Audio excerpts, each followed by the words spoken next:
साध संगत जी, क्या साधन सिर्फ एक प्रयास है या आत्मा की यात्रा का पहला कदम है? और समाधि क्या है? ये कोई रहस्यमयी अवस्था जहाँ सब कुछ ठहर सा जाता है, जहाँ फिर ये साधना का चरम अनुभव है, जहाँ पर साधक और साधना का भेद खत्म हो जाता है। अब हमारे में से ही कई लोग साधना करते हैं, सिमरन करते हैं, जैसे कोई मंत्र जाप करता है, कोई ध्यान में बैठता है, कोई परमात्मा की भक्ति में लीन होता है।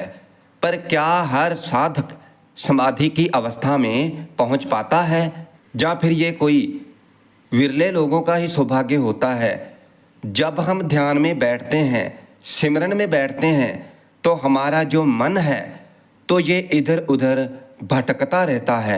हमारे अंदर तरह तरह के विचार चलते रहते हैं और हम उनमें डूब जाते हैं। मगर फिर भी कुछ ऐसे साधक हैं जो कि इन विचारों की तरफ ध्यान ही नहीं देते हैं। वो बस अपना काम करते रहते हैं। विचार आते हैं और जैसे आए थे वैसे ही चले जाते हैं और वो अपनी साधना में सफल हो जाते हैं। तो वो कौन है और उन्होंने ऐसा क्या किया जो हम नहीं कर पा रहे हैं? क्या समाधि कोई उपलब्धि है जहाँ उस परमात्मा की कृपा है? और क्या इसे बलपूर्वक पाया जा सकता है, या फिर ये हमें तब हासिल होती है जब हम अपना आप सतगुरु को समर्पण कर देते हैं? साधना करते हुए क्या ये अवस्था घटित होती है?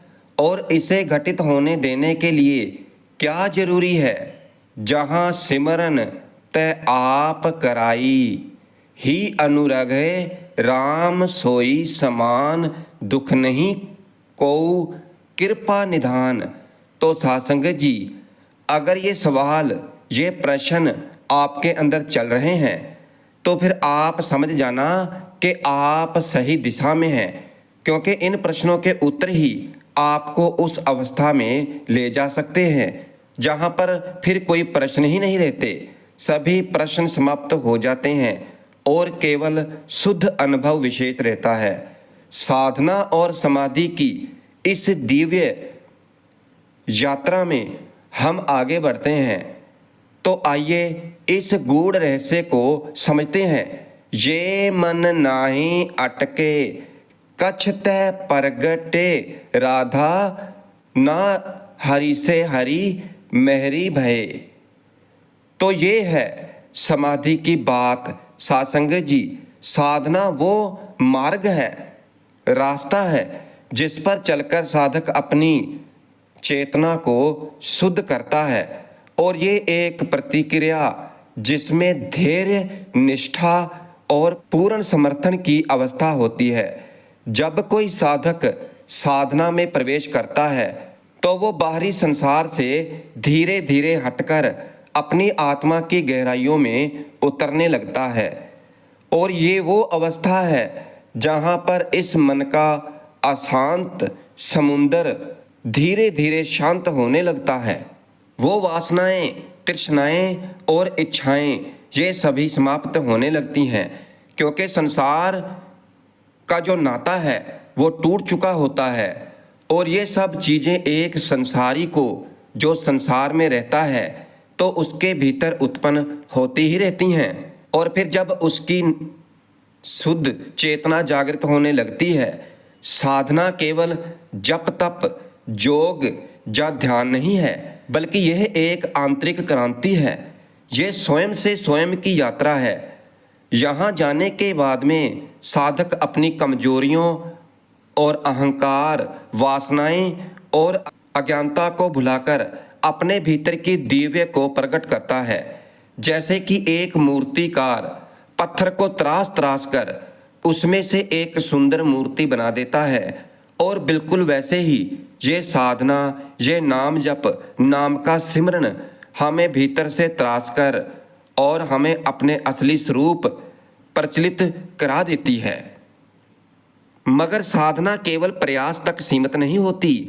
जब साधना परिपक्व हो जाती है और जब मन पूरी तरह स्थिर हो जाता है, जब साधक के अंदर से मैं मेरी समाप्त होने लगती है, तो फिर ही वो समाधि की तरफ बढ़ता है। समाधि का अर्थ है पूर्ण तादाद में, जहाँ पर ना कोई साधक बचता है और ना ही साधना, बस केवल एक शुद्ध अस्तित्व रह जाता है। और ये वो अवस्था है जहाँ मन शांति ही नहीं बल्कि पूरी तरह से विलीन हो चुका होता है, जहाँ पर विचारों की कोई हलचल नहीं रह जाती, जहाँ पर मैं और परमात्मा का भेद समाप्त हो जाता है। जिस तरह नदी आखिर में समुद्र में विलीन हो जाती है, उसी प्रकार साधना की अंतिम परिणति समाधि में होती है। जब तक साधक ये सोचता है कि वो कुछ कर रहा है, तब तक वो साधना के मार्ग पर है। लेकिन जब ये करने का भाव समाप्त हो जाता है, जब केवल होने की अनुभूति रह जाती है, तब वह समाधि में प्रवेश कर जाता है। और समाधि को इन शब्दों से बयान ही नहीं किया जा सकता, क्योंकि ये अनुभव से परे की चीज है। ये कोई सिद्धि नहीं बल्कि अहंकार का, लोभ का, काम का, वासनाओं का पूर्ण तौर पर विसर्जन है, जहाँ पर आकर हमारे भीतर ये 5 विकार, काम, क्रोध, लोभ, मोह, अहंकार, ये पूर्ण तौर पर समाप्त हो जाते हैं। और जब व्यक्ति इस अवस्था में पहुंच जाता है, तो फिर उसे ना ही कोई सुख दिखाई देता है और ना ही कोई दुख दिखाई देता है, ना कोई द्वंद और ना ही कोई बाधा, बस केवल शाश्वत शांति और आनंद का अनुभव होता है। और ये वही अवस्था है जिसे संत महात्माओं ने मोक्ष कहा है, जहाँ पर पहुँचने के बाद में जीव का जन्म और मौत का चक्र समाप्त हो जाता है और जीव आत्मा पूर्ण रूप से ब्रह्म में लीन हो जाती है। मगर ये भी जानना जरूरी है कि समाधि कोई उपलब्धि नहीं है जिसे जबरदस्ती प्राप्त किया जा सके। ये तो एक अनुग्रह है और ये तब आता है जब साधना अपने चरम पर पहुंचकर अपने आप मिट जाती है। जैसे फूल खिलने पर सुगंध अपने आप फैलती है, वैसे ही जब साधना सिद्ध हो जाती है तो समाधि सहज रूप में घटित हो जाती है। और यही वो दिव्य अवस्था है जहाँ पर अंदर कुछ पाने की चाह ही नहीं रह जाती है, बल्कि स्वयं को खो देने का अनुभव होता है, जहाँ पर साधक और साधना एक हो जाते हैं, जहाँ पर कोई भेदभाव नहीं रह जाता, केवल शुद्ध ब्रह्म की अनुभूति रह जाती है। साध संगत जी, समाधि की अवस्था में पहुंचना हर साधक के लिए संभव तो है, लेकिन ये इस बात पर निर्भर करता है कि उसकी साधना कितनी गहरी और कितनी निष्काम है। सभी साधक इस परम अवस्था तक नहीं पहुंच पाते हैं, क्योंकि साधना के मार्ग में कई बाधाएं आती हैं, जैसे माया का आकर्षण, अहंकार, वासनाएं, कामनाएं, तृष्णाएं, और सबसे बड़ी बाधा है स्वयं में मैं मेरी की भाव। जब भीतर में बना रहता है तो तब तक समाधि केवल एक कल्पना मात्र ही रहती है। वैसे तो बहुत से साधक साधना की यात्रा पर निकलते हैं, मगर उनमें से कुछ ही इस गहराई तक पहुंच पाते हैं जहां पर समाधि घटित होती है। इसका कारण ये है कि ज़्यादातर लोग किसी न किसी इच्छा से बंधे रहते हैं। जैसे कोई शक्ति की खोज में है, कोई सिद्धि चाहता है, कोई मान सम्मान चाहता है, और कोई तो केवल शांति पाने के लिए साधना कर रहा होता है। लेकिन जब तक कोई साधक स्वयं को पूर्ण रूप से समर्पित नहीं करता और अपने अंदर से मैं मेरी को पूर्ण तौर से खत्म नहीं कर देता, तो तब तक तो साधक समाधि की अवस्था में पहुंच ही नहीं सकता है। जब लग गुरु पद प्रेम न होए, लाभना संत संग जप सोई। साधना तब तक केवल एक यात्रा है जब तक प्रेम से सतगुरु के चरणों में अपने आप को समर्पण नहीं कर देता, क्योंकि सच्चे प्रेम में संदेह नहीं होता, प्रेम में मैं मेरी नहीं होती, प्रेम में तो केवल समर्पण होता है।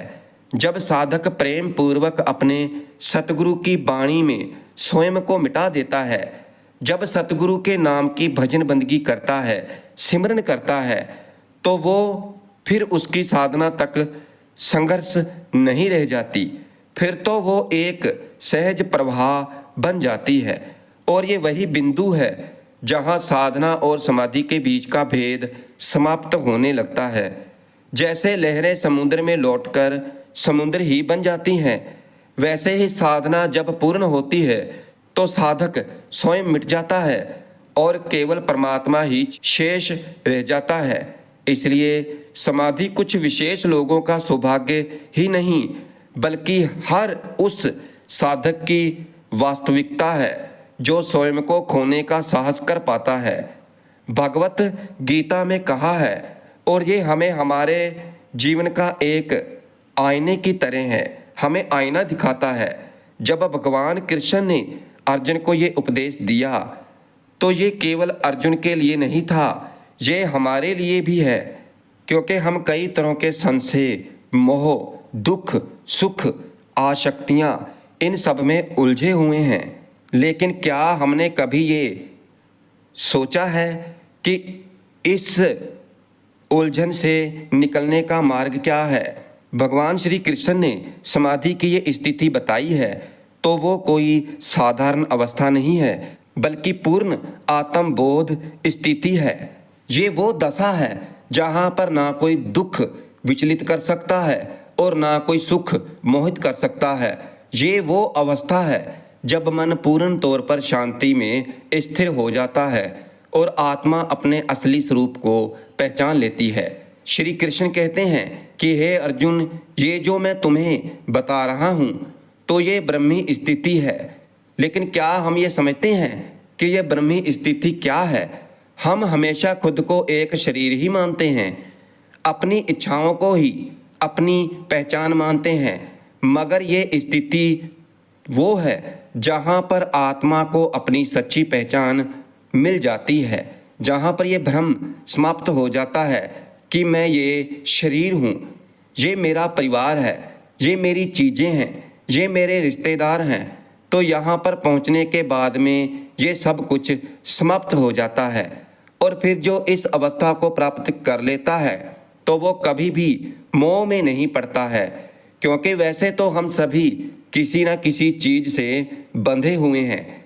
जैसे कि हमारा परिवार, ये धन दौलत, जमीन जायदाद, रिश्ते नाते और इच्छाएं, तृष्णाएं, कामनाएं।